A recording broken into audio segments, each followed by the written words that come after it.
انت ممكن تكون مريت بالتجربة دي أو شفتها مع حد قريب منك.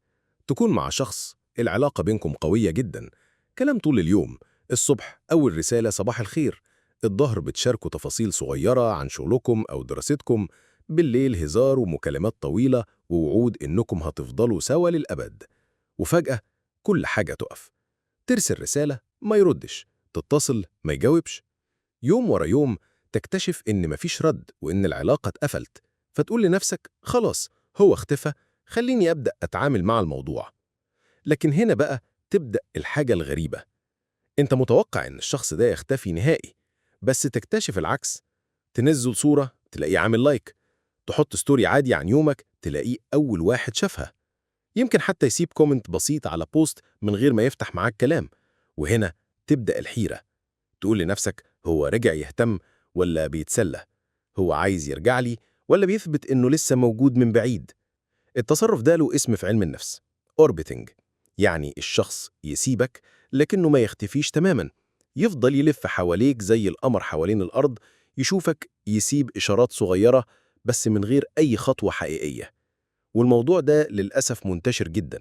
في ناس علاقتها انتهت من شهور أو حتى سنين، ومع ذلك تلاقي الطرف التاني لسه بيتابع كل حاجة، يعمل لايكات متقطعة، يشوف كل ستوري، يكتب رد خفيف كأنه بيقول لسه هنا، لكنه مش موجود فعلا.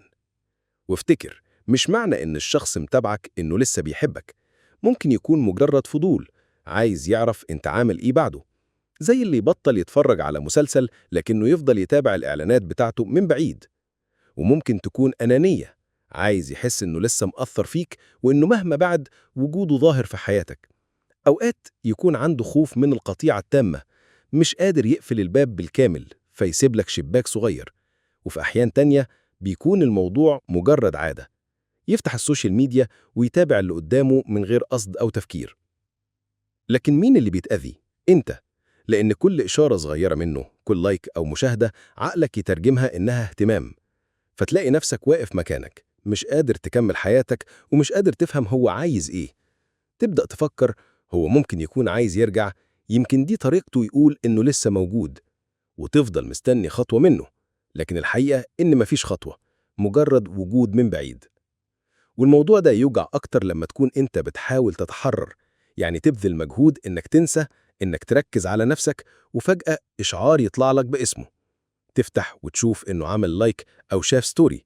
ساعتها تلاقي كل الذكريات راجعة، وتفضل تسأل نفسك هو ليه بيعمل كده؟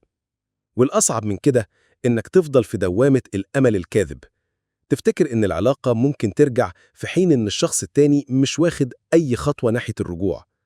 هو مش موجود فعلا لكنه مش مختفي تماما، وده يخليك عايش في نص الطريق، لا مكمل ولا قافل الصفحة. طيب، إيه الحل؟ أول حاجة، اعترف إن الأوربيتنج مش دليل اهتمام، الشخص ده مجرد متابع مش شريك حياة.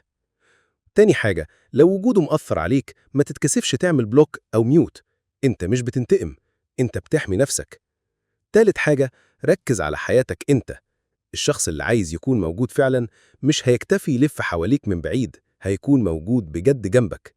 ولو انت اللي بتعمل اوربيتنج لحد، خد بالك، الموضوع ممكن يبان بسيط بالنسبة لك، لكن الطرف التاني ممكن يعيش في أوهام بسببك، ممكن يفتكر إنك لسه عايز ترجع بينما انت مجرد بتتابع من عادة أو فضول. في الآخر، اعمل لايك وفولو وشير للفيديو، ومنشن لحد تعرفه عايش التجربة دي أو بيعملها. وافتكر، اللي عايز يشارك حياتك بجد هيكون موجود فعلا، مش مجرد اسم بيظهر في إشعاراتك.